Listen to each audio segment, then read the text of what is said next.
అంటే ఉదాహరణకి అంటే వ్యవస్థలు ఏ వ్యవస్థలు ప్రభుత్వాల కంట్రోల్‌లో అది యూనియన్ గవర్నమెంట్ కావచ్చు, రాష్ట్ర ప్రభుత్వాలు కావచ్చు ఉండాలని చెప్తారు వెంకటేశ్వరరావు గారు ఏం చెప్తారు? అది మినిమమ్ అండి. హ్మ్. బేసికల్లీ మన ఫెడరల్ స్ట్రక్చర్ గురించి డిస్కషన్ వచ్చినప్పుడు కూడా అదే ఉండింది. హ్మ్. Central government currency, yes. Defence హ్మ్. అండ్ కమ్యూనికేషన్ ఈ మూడే ఉంచుకోండియా, మిగిలినవన్నీ స్టేట్స్కి ఇచ్చేయండి అని చెప్పి హ్మ్. అప్పట్లో స్టేట్స్ కూడా ఆర్గ్యూ చేసినాయి. రైట్.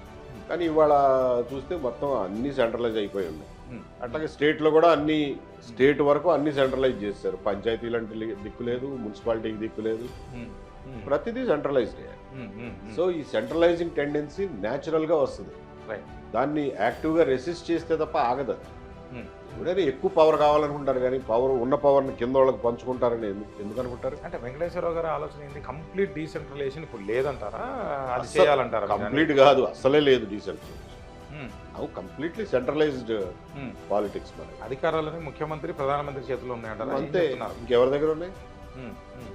అంటే మన రాజ్యాంగం కూడా అట్లనే ఉందంటారా? రాజ్యాంగంలో లోపాలు రాజ్యాంగం అట్లా లేదు. హ్మ్. రాజ్యాంగం అట్లా లేదు.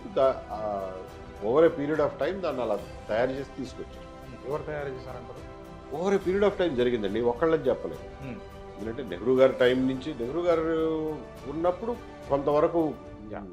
డీసెంట్రలైజ్డ్ పవర్ ఉండేది. హ్మ్. స్టేట్స్ని ఆయన కూడా కొన్ని స్టేట్ గవర్నమెంట్స్ని డిస్మిస్ చేసేవాడు, అవన్నీ చేసేవాడు. కానీ రైట్. కొంతవరకు డెమోక్రటిక్ Yeah. స్పిరిట్ ఉండేది. తర్వాత ఇందిరాగాంధీ గారు వచ్చిన తర్వాత మెల్లగా స్టార్ట్ అయింది ఆ సెంట్రలైజింగ్ టెండెన్సీ. వ్యక్తి ఆధారిత రాజకీయాలు, వ్యక్తి పూజ ఆధారిత రాజకీయాలు అని అప్పటి నుంచి స్టార్ట్ అయింది. హ్మ్. అంటే అది ఇక కంటిన్యూ అయిపోయింది తర్వాత. రైట్. అంటే ఇప్పుడు మీరు అంటే లోకల్ గవర్నమెంట్స్ మనకు మా 3 వ్యవస్థలు ఉన్నాయనేది ఒక కామన్ మ్యాన్గా నాకు తెలుసు.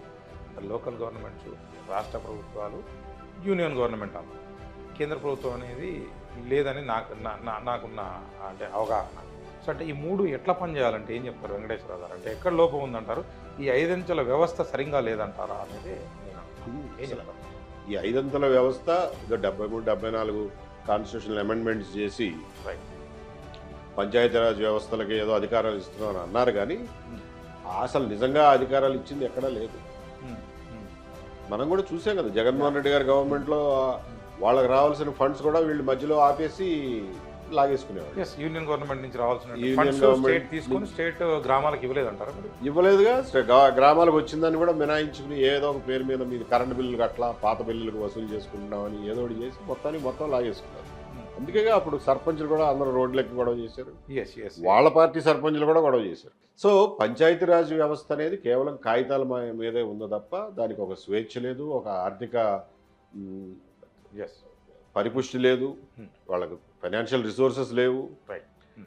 సో వాళ్ళు ఒక చిన్న సైజు తాబేదారులాగా పనిచేస్తున్నారు స్టేట్ గవర్నమెంట్. అంటే ఇది దేశం మొత్తం ఉంది, రాష్ట్రాల్లో మొత్తం ఉంది, లేకపోతే గ్రామాల్లో మొత్తం ఉంది? అంటే I mean town, ZPTC, MPTC ఈ లెవెల్లో, జిల్లా స్థాయిలో కూడా ఉందంటారా? వెంకటేశ్వర గారు ఏం చెప్తున్నారు?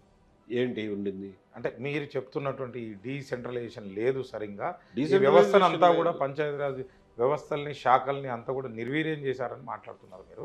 అంటే ఒకవేళ ఏబి వెంకటేశ్వరరావు గారు లాంటి వాళ్ళు, లేకపోతే మీ అండ్ కో మీరు ఉన్నటువంటి వాళ్ళు, అంటే ఏపీ మీద మీరు ఫోకస్ చేస్తున్నారు, రాష్ట్రానికి ప్రస్తుతం పరిమితమై ఉన్నారు కాబట్టి, సో అంటే అక్కడ ఏం మార్పు ఎట్లా తీసుకొస్తారనేది నా ప్రశ్న. మీరు అధికారంలోకి రావాలనుకుంటున్నారా?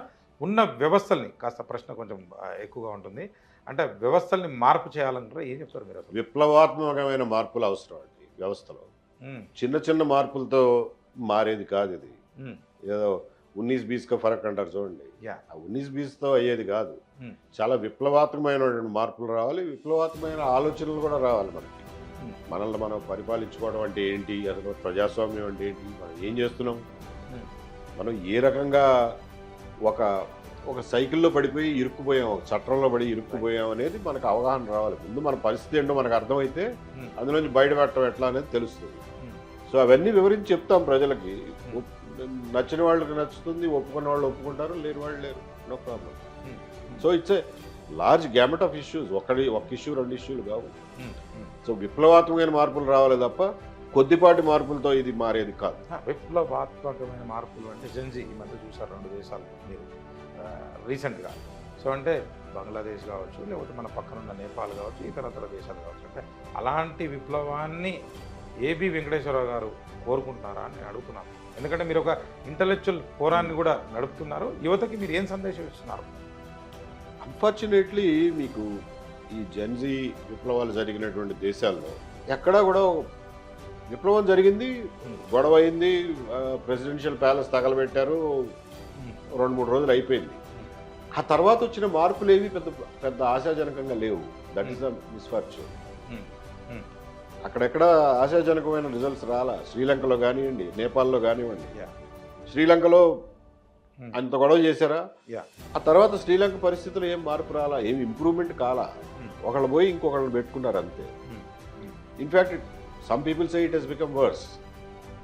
అలాగే నేపాల్లో కూడా అంతకుముందు వ్యవస్థకి ఇప్పటికి ఇంకా వర్స్ట్ అయింది తప్ప ఏం ఇంప్రూవ్ కాలేదంట. అంటే జెన్జీతో ఏం జరగదంటే ఏం చెప్తున్నారు సార్ మీరు? సో జెన్జీలో ఆవేశం, ఉన్న పరిస్థితుల పట్ల తీవ్రమైన అసంతృప్తి ఉండడానికి వాళ్ళకి సఫిషియెంట్ రీజన్స్ ఉన్నాయి.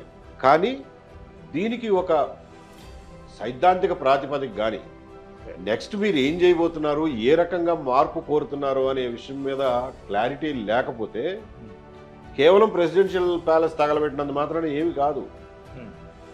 It can get worse. ఉన్న పరిస్థితి కంటే ఇంకా దిగజారొచ్చు కూడా. అందుకని ఆ విషయంలో జాగ్రత్త పడమని అంటున్నాను. సైద్ధాంతిక క్లారిటీ, స్పష్టత ఉండాలి. అంటే ఒక సిద్ధాంతం మనం ఎటు పోతున్నాం, నెక్స్ట్ ఎటువంటి ప్రభుత్వాలని ఎంచుకోబోతున్నాం, ఎటువంటి ప్రభుత్వాలను ఏర్పాటు చేసుకోబోతున్నాం అనే దాని మీద సైద్ధాంతిక స్పష్టత ఉండాలి. అవి లేనప్పుడు అది కేవలం ఏదో ఉడుకు రక్తంతో చేసిన పనిలాగానే అవుతుంది తప్ప దానివల్ల దీర్ఘకాలిక ప్రయోజనాలు ఏవి సమాజానికి రావు. అంటే దాని గురువు ఏపీలో ఏబి వెంకటేశ్వరరావు గారు ఏం చెప్తారు? నేను జెన్జీ రెవల్యూషన్ జరిగిన నాడు జరగాలంటున్నారా, జరగద్దు అంటున్నారా? నా ప్రశ్న అదే. దాని గురువు మీరేనా అంటున్నాను. జెన్జీలో ఆలోచన విప్లవం ముందు రావాలి. అదే దాని గురువు మీరేనా అంటున్నా. ఇప్పుడు మేము కూడా గురువులుగా ఉండడానికి ట్రై చేస్తాం. మా పాఠాలు విన్నవాళ్ళు వింటారు, అర్థమైన వాళ్ళకి అర్థమవుతుంది, వినని వాళ్ళు వినరు. అర్థం కాకపోతే మీరు రాజ్యాన్ని ఏం మార్చలేరు కదా. Correct. మార్చే ప్రయత్నం చేస్తున్నాము. పాలన సరిగా లేదు. టీడీపీ గవర్నమెంట్ బాగుందంటారా ఇప్పుడున్న పరిస్థితుల్లో? ఇప్పుడు ఆంధ్రప్రదేశ్లో, మన ఆంధ్రప్రదేశ్లో బాగుందంటారా? ఏం చెప్తారు చెప్పండి అసలు సూటిగా.